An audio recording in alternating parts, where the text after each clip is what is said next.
رفع السماء بقدرته ودحى الأرض بمشيته وخلق الخلائق بإرادته واستوى على العرش كما يليق بجلاله. الصلاة على نبيه وعلى آله وأصحابه المتعددين بآدابه. وأشهد أن لا إله إلا الله وحده لا شريك له أشهد أن محمدا عبده ورسوله.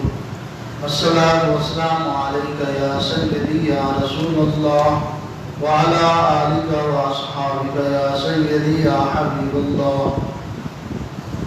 قال الله تبارك وتعالى في كلامه المجيد: يا أيها الذين آمنوا لا تتخذوا بطانة من دونكم لا يأتونكم خبالا ودوا ما عنتم قد بدت البغضاء من أفواههم وما تخفي صدورهم أكبر قد بينا لهم الآيات إن كنتم تعقلون. صدق الله مولانا العظيم وصدق رسوله النبي الكريم الأمين. دو سلام کے بعد پیارے بزرگوں، دوستوں، بھائیوں، آج کا جمعۃ المبارک اس موضوع پر گفتگو اور بیان ہوگا کہ اسلامی مملکت میں، اسلامی ملک میں، اسلامی ریاست میں غیر مسلم کو کوئی بھی سرکاری عہدے سے نوازنا جائز نہیں ہے. کسی بھی غیر مسلم کو سرکاری عہدے پر فائز کرنا ناجائز اور حرام ہے. اس سلسلہ میں قرآن و سنت کی روشنی میں گفتگو کریں گے. سورہ آل عمران پارہ نمبر 4 کی آیت نمبر 118 آپ کے سامنے پڑھی ہے. پہلے آیت کا ترجمہ سننے پھر آگے چلتے ہیں. ارشاد ربانی ہے: یا ایھا الذین آمنوا، اے ایمان والو، لا تتخذوا بطانۃ من دونکم، غیروں کو اپنا رازدار مت بناؤ. غیروں کو اپنا رازدار. بطانۃ وطن سے بنا، اس کا معنی ہوتا ہے گہرا دوست، راز رکھنے والا دوست. من دونکم، اپنوں کے علاوہ، اپنوں کو چھوڑ کر. اپنوں سے مراد مسلمان ہیں، کیونکہ پیچھے یا ایھا الذین آمنوا ایمان والوں کے لیے. اے ایمان والوں، اپنوں کو چھوڑ کر. اپنوں سے مراد کون ہے؟ مسلمان. اپنوں کے علاوہ کسی دوسرے کو یعنی غیر مسلم کو رازدار مت بناؤ، گہرا دوست مت بناؤ، دلی دوست مت بناؤ. کیوں؟ لا یألونکم خبالا، وہ تمہاری بربادی میں کوئی کسر نہیں چھوڑیں گے. غیر مسلم تمہاری بربادی میں کوئی کسر باقی نہیں رکھیں گے. وہ ہر ممکن کوشش کریں گے تمہیں تباہ و برباد کرنے کی. تو تم جب انہیں رازدار بناؤ گے، تمہارے راز ان تک پہنچیں گے، تو وہ تمہارے رازوں کو بنیاد بنا کر تمہاری تباہی اور بربادی کا سامان اکٹھا کریں گے. وَدُّوا مَا عَنِتُّمْ، وہ تو چاہتے ہی یہی ہیں کہ تم برباد ہو جاؤ. غیر مسلم چاہتا ہی یہی ہے کہ مسلم برباد ہو جائے. وَدُّوا مَا عَنِتُّمْ، وہ تو چاہتے ہی تمہاری بربادی ہے، وہ تو چاہتے ہی یہی ہے کہ مسلمان برباد ہو جائے. قَدْ بَدَتِ الْبَغْضَاءُ مِنْ أَفْوَاهِهِمْ، دشمنی تو ان کے منہوں سے ظاہر ہو چکی ہے. بیر، اس کو بیر کہتے ہیں، اردو میں اس کو بیر کہتے ہیں. بیر دشمنی تو ان کے منہوں سے ہی ظاہر ہو چکی ہے. ان کے منہوں سے ایسی باتیں نکل چکی ہیں جن سے دشمنی کا اظہار ہوتا ہے. قد بدت البغضاء من افواہہم، بیر تو ان کے منہوں سے ہی ظاہر ہو چکا ہے. ان کی کئی گفتگوؤں سے پتہ چل چکا ہے کہ وہ تمہارے دشمن ہیں. ان کے دلوں میں کیا ہے یہ اللہ تعالیٰ جانتا ہے، لیکن اس نے اپنے رسول کے ذریعے تمہیں بھی بتا دیا. کیا؟ وَمَا تُخْفِي صُدُورُهُمْ أَكْبَرُ، جو ان کے سینوں میں تمہارے خلاف سازشیں، تمہارے خلاف مکر، تمہاری بربادی کا سامان ان کے دلوں میں جو چھپا ہوا ہے، اکبر، وہ اس سے بھی بڑا ہے. جتنی دشمنی وہ اپنے منہ سے ظاہر کر چکے ہیں، ان کے سینوں میں تمہارے خلاف کیا چھپا ہوا ہے؟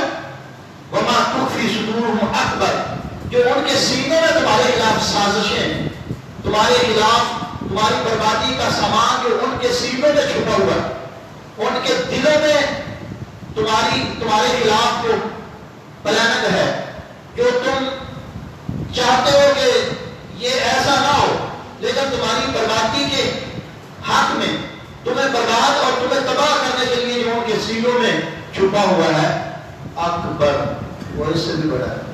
یعنی جتنی بغاوت، جتنی سازش، جتنی دشمنی کا اظہار وہ منہ سے کر چکے ہیں، ان کے دلوں میں جو چھپا ہوا ہے وہ اس سے بھی بڑا ہے. قد بینا لکم الآیات ان کنتم تعقلون، ہم نے تو کھول کھول کر نشانیاں تمہیں بتا دی ہیں، شاید تمہیں عقل آ جائے. یہ سورہ آل عمران پارہ نمبر 4 کی آیت نمبر 118 ہے. جی بات اس سے واضح ہو گئی ہے. اسی کی تفسیر میں لکھتے ہیں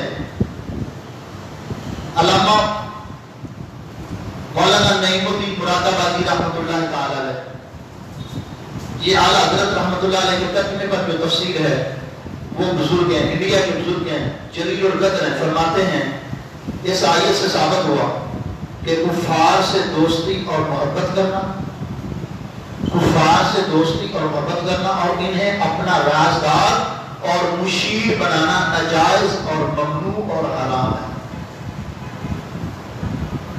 مسلم مملکت کی، اسلامی مملکت کی بربادی کا سبب بھی یہی ہے. سلطنت عثمانیہ سے لے کر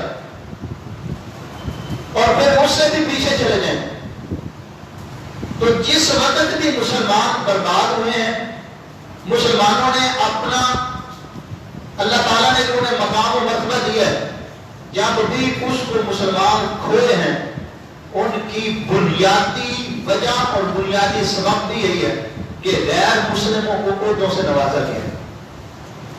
یہ سبب تھا، یہ بربادی کی وجہ تھی.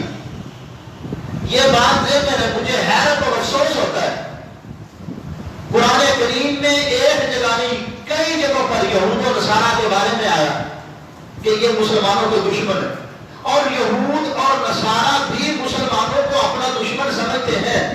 افسوس ہے کہ مسلمان انہیں اپنا دوست سمجھتا ہے.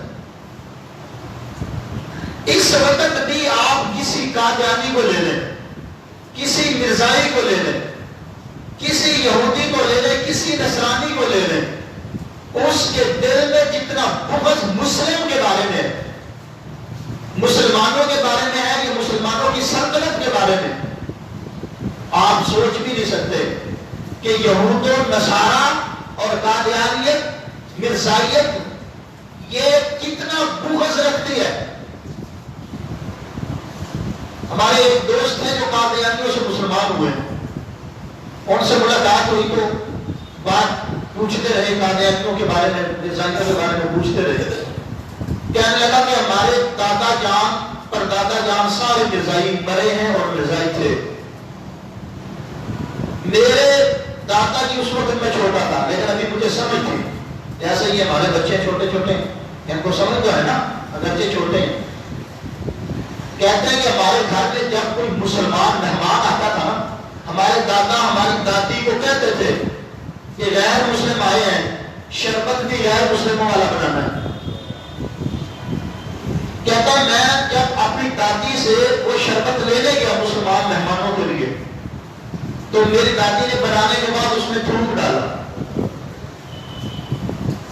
ڈالا میں نے پوچھا تو مجھے کہنے لگی خاموش، منہ پہ ہاتھ رکھا، بعد میں بتاؤں جب تو بڑا ہو جائے گا۔ پھر کہتے میرے دل میں وہ بات اللہ کی شان تھی، ہمیں توفیق اور ہدایت ملی تھی، میرے ذہن سے وہ بات نکلی نہیں کہ میری دادی نے ان لوگوں کے شربت میں مشروب میں کیوں تھوک ملایا۔ بڑا ہوتا گیا، جب صحیح سمجھ آ گئی تو دادی اس وقت حیات تھی، وہ مرزائیت کے مذہب پر ہی بڑی، باپ بھی مرزا تھا، سارے مرزائی بنے، لیکن اللہ نے ہمیں توفیق دی ہے تو ہم مسلمان ہو گئے۔ یہ اس کے قول، اس کا بیان ہے۔ کہنے لگا کہ میں نے پھر دادی سے مرنے سے پہلے پوچھ لیا تو کہنے لگی کہ غیر مسلم جب بھی ہمارے گھر آتے ہیں تو ہم ان کی تواضع اسی طرح کرتے، یہ مسلمان نہیں ہے، یہ غیر مسلم ہے، تو غیر مسلموں کو جو شربت پلاتے ہیں وہ اسی طرح کا پلاتے ہیں۔ آپ بتائیے، اور یہ آج بھی وہ اسی طرح کرتے ہیں، یہ کوئی پرانی صدیوں بات نہیں، وہ زندہ ہے، آج بھی وہ زندہ ہے۔ تو جو آج زندہ ہے اس کو کتنی پرانی بات ہوگی اس کی۔ آج بھی اگر کوئی مرزا کے جانے والوں اور مرزائیوں کے گھر میں چلا جائے گا تو آج بھی وہ اسی طرح کا مشروب پلاتے ہیں۔ کیوں قرآن نے جگہ جگہ منع کیا ہے کہ ان کی جو دشمنی ہے تمہارے ساتھ وہ واضح ہے، لیکن ان کے سینوں میں تمہارے خلاف جو سازشیں ہیں وہ اس سے بھی کہیں زیادہ ہے جتنی منہ سے ظاہر ہو چکی ہیں۔ اللہ تعالیٰ ارشاد فرماتا ہے قَدْ بَيَّنَّا لَكُمُ الْآيَاتِ إِن كُنتُمْ تَعْقِلُونَ، ہم نے تو کھول کر تمہارے سامنے نشانیاں رکھ دی ہیں، شاید تمہیں عقل آ جائے، شاید تمہیں شعور آ جائے۔ یہ سورہ آل عمران کی آیت نمبر 118 سے اس سے آگے چلتے ہیں۔ اسی کی تفسیر حضرت مولانا مفتی محمد شفیع نہیں، بخاری نہیں، یہ دیوبندی، ان کی تفسیر ہے معارف القرآن، 8 جلدوں پر۔ بہرحال یہ بزرگ متاثر نہیں تھے، تھے تو دیوبندی لیکن متاثر نہیں تھے، حق گوئی ان کا شیوا تھا، یہ بات ضرور ہے، اسی وجہ سے میں ان کی تفسیریں پڑھتا ہوں۔ یہ اسی آیت کی تفسیر میں لکھتے ہیں امام تفسیر کا، پھر یہ دیکھو جن بزرگوں کا انہوں نے حوالہ دیا وہ سارے بڑے بزرگ ہیں، ہمیں سے کوئی غلط نہیں، بات جو حق بات ہے نا وہ لینی چاہیے۔ اب حق بات انہوں نے لکھی ہے، اسی وجہ سے بہت سارے دیوبند مکتب کے جو علماء ہیں ان کی نظر میں یہ جچتے ہی نہیں، ان کا نام آ جائے تو تھوڑا ادھر ادھر کر جاتے ہیں، کیونکہ حق کوئی جو بھی علم کرتا ہے اس کا دشمن ہوتا ہے۔ بات ہمیں اس سے غلط نہیں، غلط اس سے جو حق بات لکھی وہ دیکھو۔ آپ پڑھیے اس آیت میں، جب حضور علیہ السلام مدینہ منورہ میں تشریف لے گئے، مدینہ منورہ کے مشہور دو قبیلے تھے، اوس اور خزرج، یہ مدینہ منورہ کے مشہور قبیلے تھے، اوس اور خزرج۔ مدینہ منورہ کے ارد گرد سارے یہودی رہتے تھے، اور یہ جو قبیلے تھے یہ یہودی نہیں تھے، یہ اہل کتاب تھے، یعنی اللہ اور اس کے رسولوں کو پہلے جو رسول ہے ان کو مانتے تھے جی۔ یہ ان کے ساتھ یہود و نصارہ کے ساتھ ان کی دوستیاں تھی، ظاہر ہے مدینہ منورہ کے ارد گرد سارے قبیلے تھے اور سارے یہودی تھے۔ یہ اوس اور خزرج جو قبیلہ تھا ان کی بھی باہمی دشمنی تھی جو حضور کے آنے سے ختم ہو گئی، یہ کئی 100 سال سے ان کی دشمنی بھی چلتی آ رہی تھی، لیکن اس کے باوجود یہ قبیلے سے دو رہ رہے تھے۔ مدینہ منورہ کے ارد گرد کے سارے یہودی جو تھے وہ ان کے دوست تھے، ظاہر ہے اس وقت نبی اسلام وہاں تشریف بھی نہیں لے گئے تھے، اسلام پہنچ بھی چکا تھا، کچھ لوگ مسلمان بھی ہو گئے تھے۔ اب یہ دونوں قبیلے مسلمان ہو گئے، قبیلہ اوس اور خزرج۔ اب مدینہ منورہ شریف کے جو ارد گرد کے قبائل تھے وہ سارے یہودی تھے، یہ لوگ ان سے دوستیاں بھی رکھتے تھے، اوس اور خزرج کا قبیلہ۔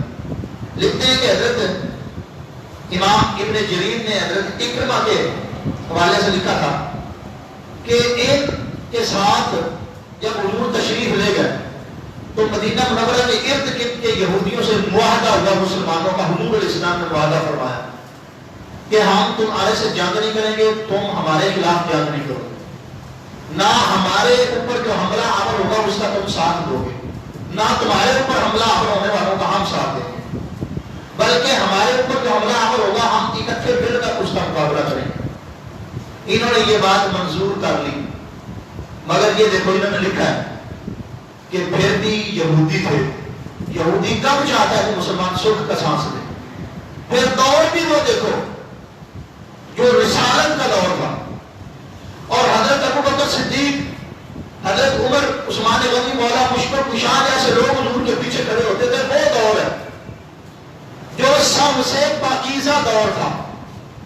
پھر سلطنت بھی مدینہ منورہ کی، ریاست بھی مدینہ منورہ کی ہو. اس قدر پاکیزہ لوگ ہونے کے باوجود یہودیوں کے جو مدینہ منورہ کے ارد گرد رہتے تھے، ان کے ذہنوں میں یہی کھٹکتا تھا کہ کوئی موقع ملے تو مدینہ منورہ کے مسلمانوں کو نقصان پہنچایا جائے. مسلمان تو اپنے معاہدے پر قائم رہے. یہودی زیادہ دیر نہیں ٹھہر سکے.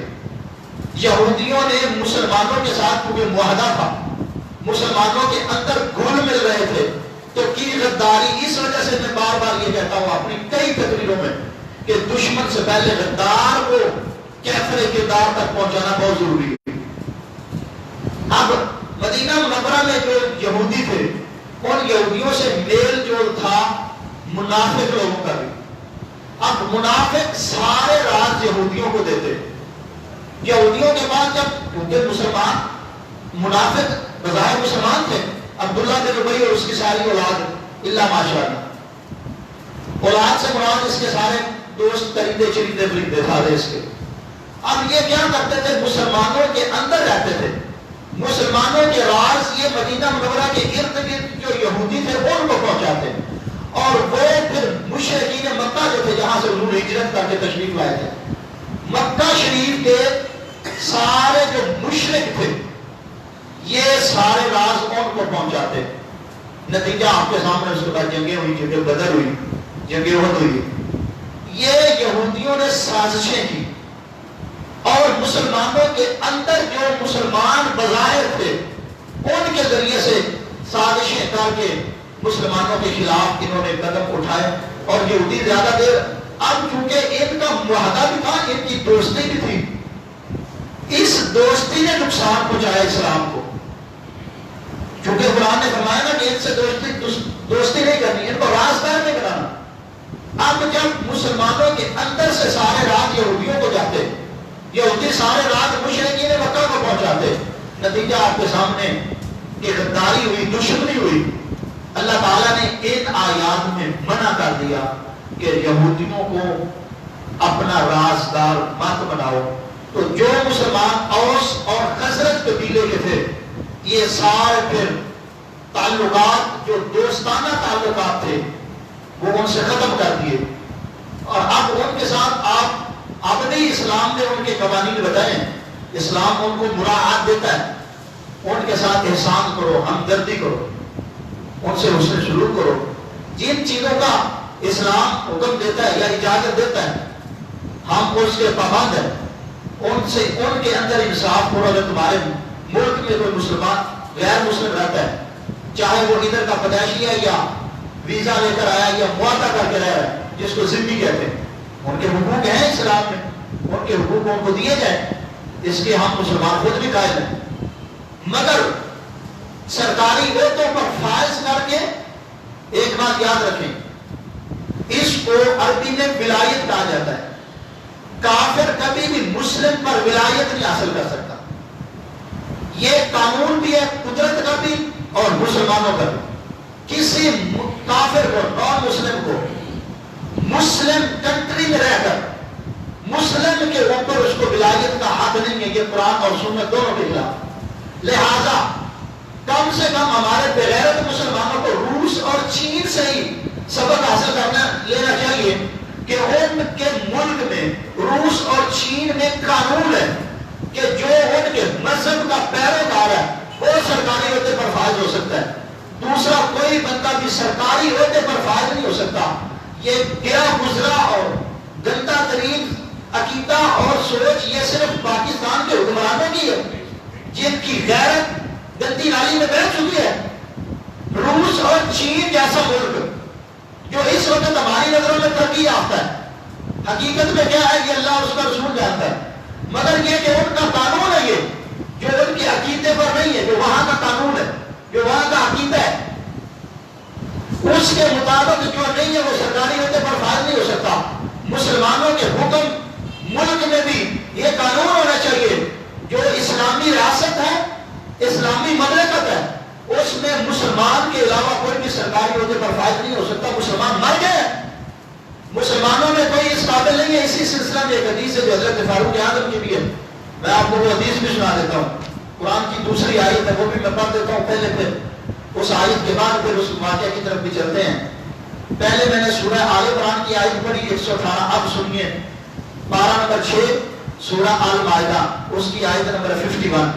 سنیے آیت، یا ایھا الذین آمنوا، ادھر بھی یہی تھا یا ایھا الذین آمنوا، یا ایھا الذین آمنوا، اے ایمان والو، لا تتخذوا الیہود والنصارى اولیاء، یہود اور نصارہ کو اپنے دوست نہ بناؤ۔ اس آیت میں تھا اپنے راستدار نہ بناؤ۔ یا ایھا الذین آمنوا لا تتخذوا بطانة من دونکم لا یعلونکم خبالا وَأَنْتُمْ عَلِمْتُمْ قَدْ بَدَتِ الْبَغْضَاءُ مِنْ أَفْوَاهِهِمْ وَمَا تُخْفِي صُدُورُهُمْ أَكْبَرُ قَدْ بَيَّنَّا لَكُمُ الْآيَاتِ إِن كُنتُمْ تَعْقِلُونَ۔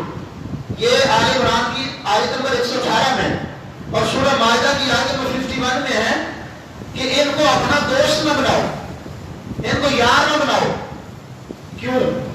بَعْضُهُمْ أَوْلِيَاءُ بَعْضٍ، یہ ایک دوسرے کے یار ہیں، تمہارے یار نہیں ہیں، یہ ایک دوسرے کے یار۔ مسلم مطلب الکفر ملت واحدہ، کافر چاہے انڈیا کا ہو یا کسی دوسرے ملک کا ہو، اسرائیل کا ہو، برطانیہ کا ہو، یورپ کا ہو، مغرب کا ہو، مشرق کا ہو، شمال کا ہو، جنوب کا ہو، کافر ایک دوسرے کے دوست ہے۔ الکفر ملت واحدہ، کفر پوری کی پوری ایک ہی ملت ہے۔ یہ مسلمان ہے جس میں اتنے فرقے بنے ہوئے ہیں، کفر ایک ہی ملت ہے، لہذا بعضهم اولیاء بعض، ان کو دوست نہ بناؤ، یہ ایک دوسرے کے دوست ہیں۔ اب سنو، جو ان کو دوست بناتا ہے، وَمَنْ يَتَوَلَّهُمْ مِنْكُمْ، تم میں سے جو بھی کافر کو، یہود و نصارہ کو دوست بنائے، فَإِنَّهُ مِنْهُمْ، اس کا شمار بھی اسی میں ہوگا۔ مطلب کوئی بندہ یہ کہے کہ میں یہودیوں کا دوست ہوں، میں عیسائیوں کا دوست ہوں، میں مرزائیوں کا دوست ہوں، میں ساروں کو یہ اچھا سمجھتا ہوں، میں ساروں کے پاس آتا جاتا ہوں، میں ساروں کو اچھا سمجھتا ہوں، میں ہر ایک کے پیچھے چلا جاتا ہوں، میری نظر میں مسلمان ہونا ہی کافی ہے۔ جو بندہ اس طرح کہتا ہے ہمیں کوئی اعتراض نہیں، لیکن قرآن کی آیت سن لے، وَمَنْ يَتَوَلَّهُمْ مِنْكُمْ فَإِنَّهُ مِنْهُمْ، جو کافر سے دوستی رکھے گا، چاہے کافر یہودی ہو، کافر عیسائی ہو، کافر شیعہ ہو یا کافر مرزائی ہو، ان سے جو دوستی رکھے گا فَإِنَّهُ مِنْهُمْ، اس کا شمار اسی میں ہی ہوگا۔ تو ٹھیک ہے، اپنا شمار کی طرف مرضی کروائے۔ اگر کوئی کہتا ہے کہ میں مسلمان ہوں اور مسلمانوں سے دوستی رکھتا ہوں، تو اس کا شمار کس میں ہوگا؟ مسلمانوں میں۔ اسی طرح جس فرقے کے ساتھ جس کا تعلق ہے، کسی کو کوئی عرض نہیں ہے، قیامت کے دن فیصلہ ہو جانا، جب آنکھ بند ہوگی پھر آنکھ کھلے گی کہ میں کہاں تھا اور کہاں کھڑا تھا اور کیا کرتا رہا۔ اب سنیے آگے قرآن فرماتا ہے، وَمَنْ يَتَوَلَّهُمْ مِنْكُمْ فَإِنَّهُ مِنْهُمْ، جو تم میں سے ان سے دوستی رکھے گا وہ اسی میں ہی شمار ہوگا۔ إِنَّ اللَّهَ لَا يَهْدِي الْقَوْمَ الظَّالِمِينَ، اللہ جل مجدہ الکریم ظالموں کو ہدایت نہیں دیتا۔ اب یہ سوال ہے، اگر کافروں کے اندر، عیسائیوں کے اندر، یہودیوں کے اندر اتنی قابلیت کا کوئی آدمی ہے کہ مسلمانوں میں اتنی قابلیت کا کوئی آدمی نہیں ہے، جتنی قابلیت اور جتنی صلاحیت کسی عیسائی میں ہے، یہودی میں ہے یا مرزائی میں ہے یا شیعہ میں، اتنی صلاحیت کا کوئی مسلمان نہیں ہے، تو آیا اس یہودی عیسائی اس مرزائی کو اس عہدے پر فائز کرنا جائز ہے کہ اس لیول کا مسلمانوں میں کوئی نہیں ہے؟ تو اس کا جواب میں اپنی طرف سے نہیں دوں گا، بارگاہ فاروقی سے اس کا جواب مل جائے گا۔ یہ قرآن آپ کے سامنے جو بات بیان کروں گا وہ میرے سامنے ہے، یہ نہیں کہوں گا میری لائبریری میں رکھی ہوئی ہے، میرے سامنے ہوگی جو بات میں بیان کروں گا، آپ جمعے کے بعد اس کو دیکھ سکتے ہیں۔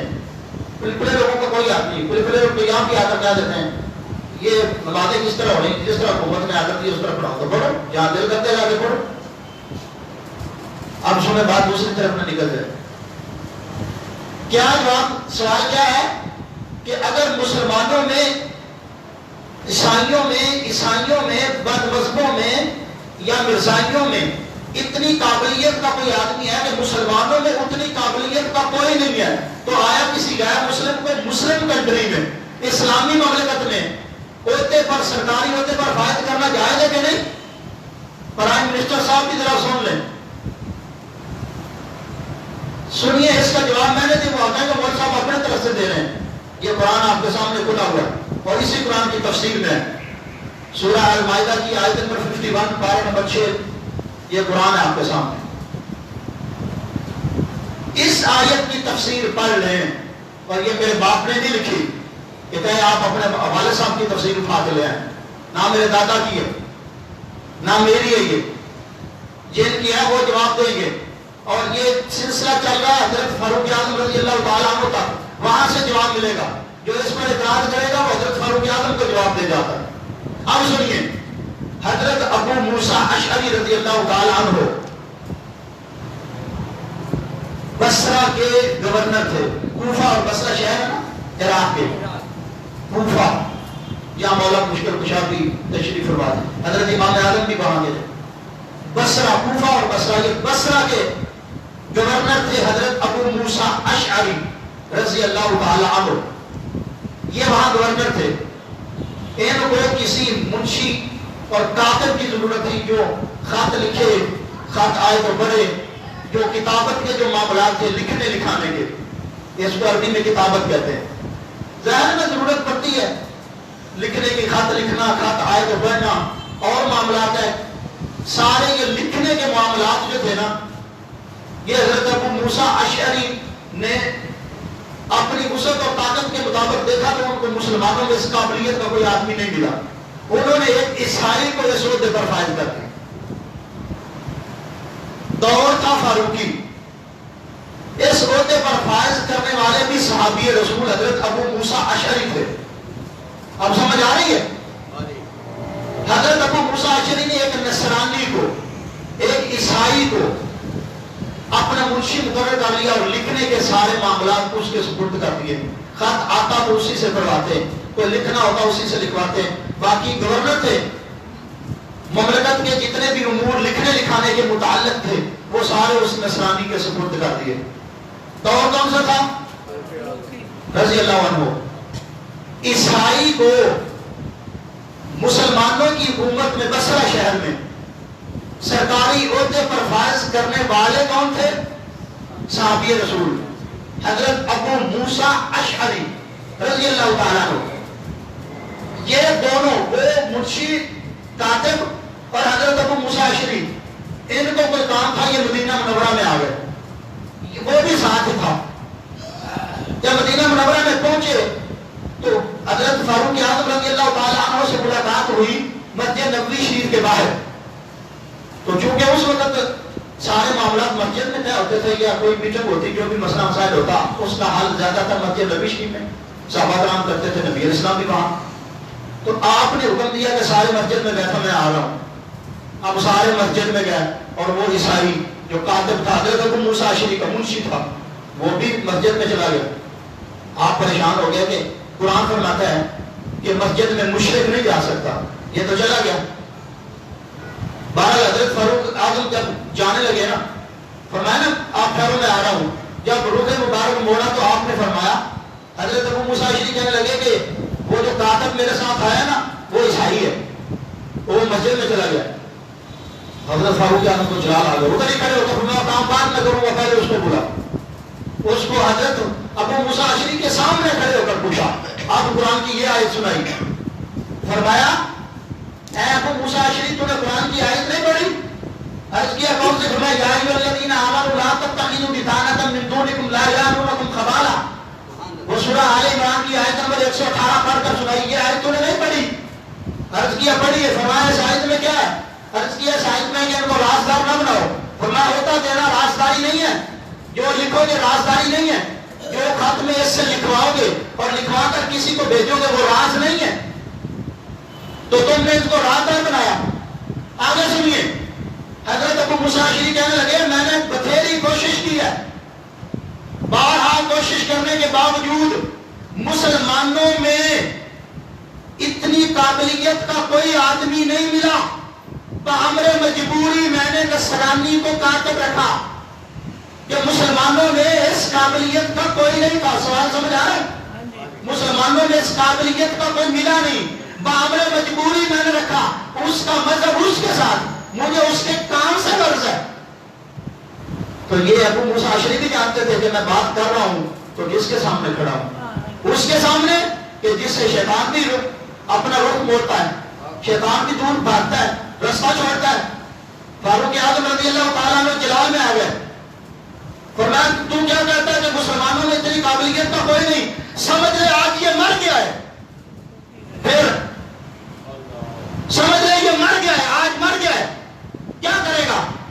کہا پھر کوئی اور ڈھونڈوں گا۔ فرمایا سمجھ لے آج یہ مر گیا ہے، تیرے لیے آج مر گیا، اور ڈھونڈ۔ حضرت ابو موسیٰ اشعری نے اسی وقت فرمایا پھر اس کو معذور کر دیا میں نے، ملنے آیا تھا اپنا عہدہ دور کر کے چلا گیا، عہدے سے معذور ہو گیا، واپس بصرہ پہنچے، فاروق اعظم رضی اللہ تعالیٰ نے پیچھے سے خط لکھا، اور یہ ایک جگہ سے صرف یہ نظر آیا تھا کہ بصرہ میں مسلمانوں کی حکومت میں ایک عیسائی مسلمانوں کا مشیر ہے، پوری سلطنت کے اندر خطوط لکھ دی حضرت فاروق اعظم نے، جہاں جہاں بھی مسلمانوں کی حکومت تھی وہاں وہاں لکھ دیا کہ کسی بھی مسلمانوں کی حکومت میں، اسلامی مملکت میں کسی مسلمان حاکم کا کوئی وزیر، مشیر، کوئی منشی عیسائی نہ ہو، یہودی نہ ہو، غیر مسلم نہ ہو۔ یہ لکھ کر خطوط جاری کر دیا، حکم جاری کر دیا۔ آنکھیں کھول دی نا حضرت ابو موسیٰ اشعری نے، معذور کر دیا۔ پھر وہ سوچ میں پڑ گئے کہ کیا کروں، اتنی قابلیت کا کوئی بندہ بھی نہیں ہے۔ فرمایا آج یہ مر گیا ہے، اس کے بعد کیا کرے گا؟ کہا کوئی نہ کوئی ڈھونڈوں گا۔ فرمایا جا ڈھونڈ، پھر یہ مر گیا آج، اور یہ میرے لیے پہلے دن سے مرا ہوا تھا، اس مردہ کو آپ نے رکھا ہوا تھا۔ فرمان جاری کر دیے۔ آپ سوال سمجھ آ گیا؟ اگر مسلمانوں کی حکومت میں مرزائی عہدوں پر فائز ہوں، مسلمانوں کی یہ انہوں نے لکھا ہے، مفتی صاحب نے بھی یہ لکھا ہے، دیوبندی ہیں، چلو میری نہیں مانتے ان کی مان لو، آپ بار بار کہتے ہو آپ دیوبندی بڑے صحیح کہتے، تو یہ بھی لکھ رہے ہیں، وہ کہہ رہے ہیں اسلامی سلطنت، اسلامی مملکت کے اندر غیر مسلم کو کسی عہدے پر فائز کرنا ناجائز اور حرام ہے، اور تباہی اور بربادی کا سبب بھی اسی وقت شروع ہو جاتا ہے جب اسلامی سلطنت، اسلامی مملکت کے اندر غیر مسلم عہدوں پر فائز ہوں۔ آپ بتائیے اس ملک کی بنیاد، یہ ملک ہمارا ہے، ہمارے باپ دادا کا ہے، ہمارے بڑوں نے بنایا ہے، یہ وزیر اعظم کے باپ کا نہیں ہے، یہ پرائم منسٹر کے باپ کا نہیں ہے، مرزائیوں کے پیو کا نہیں ہے، عیسائیوں کا نہیں ہے، یہودیوں کا نہیں ہے۔ آپ کے باپ دادا کی قبریں کدھر تھی؟ بولیے نا، دکھائیں ان کو کتنے لوگ ہیں، دکھائیں بھائی۔ آپ کے باپ دادا کی قبریں کدھر تھی؟ ادھر تھی۔ پردادا کی قبریں کدھر تھی؟ آپ کی کدھر بنے گی؟ تو یہ ملک کس کا ہے؟ ہمارا ہے۔ جس ملک کی بنیاد ہی کلمہ طیبہ پر ہو، جس ملک کی بنیاد ہی مخصوص نظریے پر ہو، ایک مخصوص سوچ پر ہو، آخری بات، ایک مخصوص فکر پر ہو، مخصوص سوچ پر ہو، جس ملک کی بنیادی کلمہ طیبہ پر رکھی ہو، ہم سارے مطالبہ کرتے ہیں اس ملک کے اندر کسی بھی عہدے پر، سرکاری عہدہ کوئی بھی ہو، جس کا تعلق اسلامی سلطنت سے ہو، وزارت سے ہو، مشیر ہو، وزیر ہو، ہم مطالبہ کرتے ہیں کہ آج کے بعد ان عہدوں سے سارے غیر مسلم، مرزائی، عیسائی ہٹائے جائیں۔ منظور ہے آپ کو؟ اس ملک کو ترقی دینے کے لیے یہ بات ضروری ہے کہ تمام سرکاری عہدوں سے مرزائیت کو ہٹایا جائے، شیعوں کو ہٹایا جائے۔ جو فاروق اعظم کا نہیں ہے، صدیق اکبر کا نہیں ہے، وہ میرا بھی نہیں ہے، یہ ان کے نہیں ہے، جو رسول اللہ کا نہیں وہ آپ کا نہیں ہے۔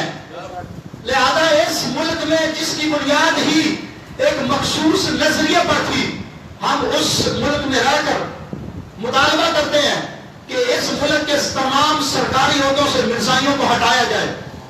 آپ تائید کرتے ہیں؟ اونچی آواز میں کرتے ہیں، یہ ریکارڈنگ ہو رہی ہے.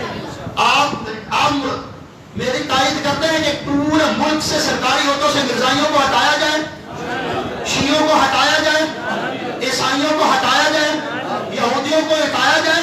مسلمان مر گئے.